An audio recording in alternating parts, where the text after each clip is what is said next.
Ya itu kalau mengenai investasi ya maksudnya investor yang masuk itu kan tergantung dari tren global gitu kan. Ketika komoditas booming masuk gitu kan. Sekarang apanya yang booming? AI, data center. Kita bisa nggak membawa itu masuk? Itu akan lagi dibangun itu rencananya itu. Rencananya dalam center ya. Nah, Oke, kita tunggu juga. Semoga itu jadi ya salah satulah game changer kita begitu ya untuk mendukung perekonomian kita begitu. Ya, saya kira pembelajaran di krisis yang 98 itu lebih banyak ke pemerintah ya. Jangan bermain-main dengan mata uang, mematok sedemikian lama, manage float ya gitu ya. Sedangkan pembelajaran masyarakat ya trauma gitu kan.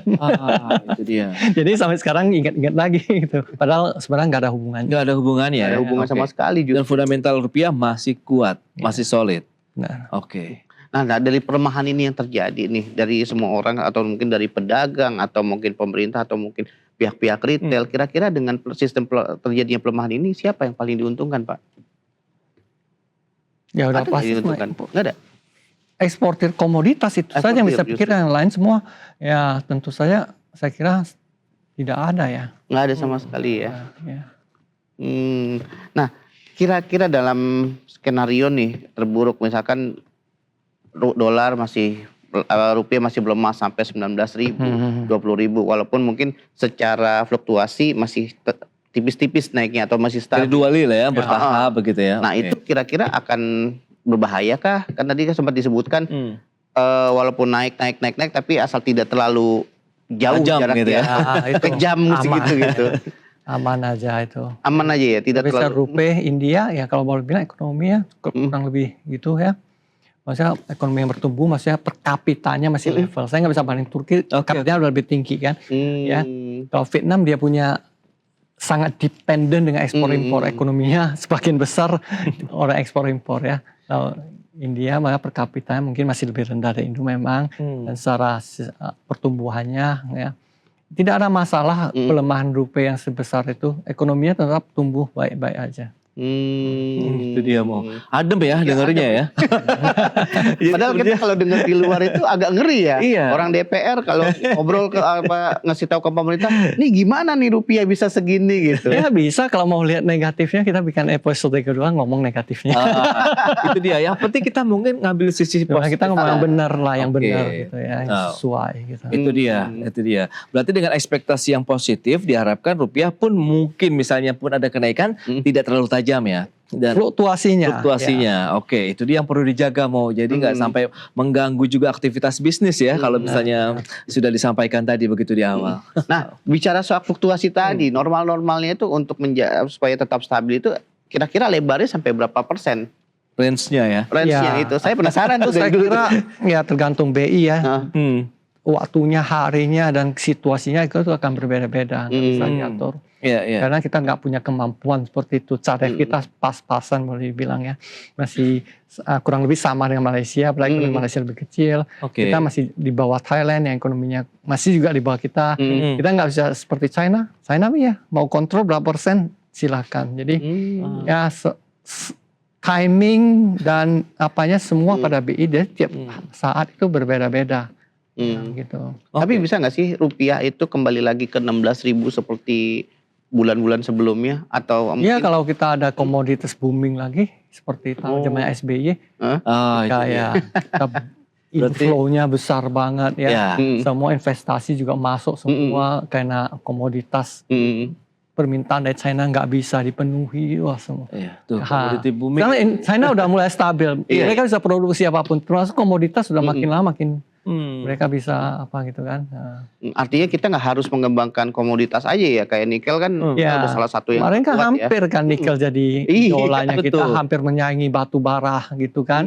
Cuman tiba-tiba teknologi berubah nikel makin dikit.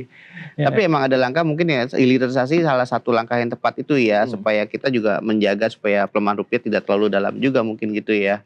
Ada nilai tambah lah pada saat kita harus mengekspor barang itu ya, daripada barang hanya raw material saja begitu kan, kita bisa olah entah itu di midstream atau mungkin sampai downstream sekalian. Nah, kalau bicara mengenai rupiah di kawasan ini, menurut Anda bagaimana Pak Lukman melihat ya posisi rupiah saat ini? Ya, Saya cek ya gitu ya. Dia Indonesia lebih baik dari peso Filipina gitu.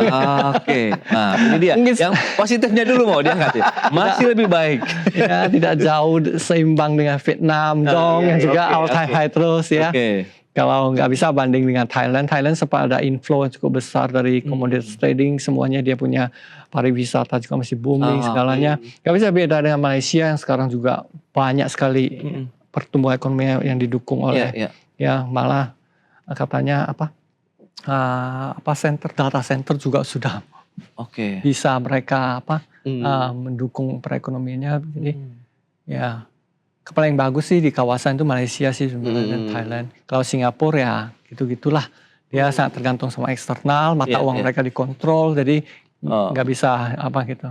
Nah ini penasaran nih, Malaysia yang paling terkuat di kawasan. Nah kira-kira kita bisa nggak sih menyamai rekor atau mungkin kinerja yang terjadi di Malaysia nih? Ada langkah-langkah yang mungkin belum dilakukan oleh pemerintah gitu? Bisa aja, caranya aja nggak tahu. Kalau saya tahu saya jadi menteri. Itu mau. Ya, berarti kan, memang harus create ya ekonomi baru misalnya begitu ya. Ya di luar itu kan kita tahu selain apa kan perlu komitmen negara yang bersih itu minimal. Kalau sumber daya kita udah punya. Sumber daya lengkap sekali ya. Manusia maupun alam. Yes, nah itu dia. Keunggulan itu yang berarti harus kita kuatkan lagi tuh. Mau menciptakan ekonomi baru lagi. Mencari lagi mungkin sektor-sektor strategis yang bisa diandalkan untuk eksportasi. Sehingga ya kegemilangan masa lalu begitu ya. Pada saat eksportasinya kita bagus. Kemudian arus investasinya masuk juga semakin bagus. Ini akan otomatis ya. Menurut Anda begitu Pak Lukman akan menguatkan rupiah juga? Iya, ya itu kalau mengenai investasi ya maksudnya investor yang masuk itu kan tergantung dari tren global gitu kan. Ketika komoditas booming masuk gitu kan. Sekarang apanya yang booming? AI, data center. Kita bisa nggak membawa itu masuk? Itu akan lagi dibangun itu rencananya itu. Rencananya dalam center ya.